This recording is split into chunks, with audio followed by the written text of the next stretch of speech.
NEET எக்ஸாமுக்காக sambar வடகரையிலேருந்து வந்திருக்கோம். இந்த collector ஸ்கூலுக்கு வந்திருக்கோம். ஸ்கூலுக்கு வந்ததுலேருந்து நிறைய பேர் காலையில் பஸ் ஸ்டாண்டில் வெளியில் தான் உட்காந்துருந்தோம். இருக்க இடம் இல்லை. இப்போ மதியானத்துக்கு வர போன வருஷம் போனதில் வந்து தண்ணி கூட எங்களுக்கு கிடைக்கல. வெளியில் தான் வெயிலே நின்றுட்டு இருந்தோம் பசங்க எல்லாரும் வச்சுட்டு.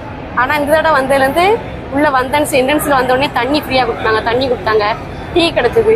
நிறைய பேரண்ட் வந்து வெயிலில் இல்லை, இந்த வெயில் அடிக்க வெயிலுக்கு சர்ச் நல்லா திறந்து விட்டு நிறைய பேரண்ட் வந்து பெற்றோர்கள் இருக்கிறதுக்கு நல்ல வசதி செஞ்சு கொடுத்துருக்காங்க.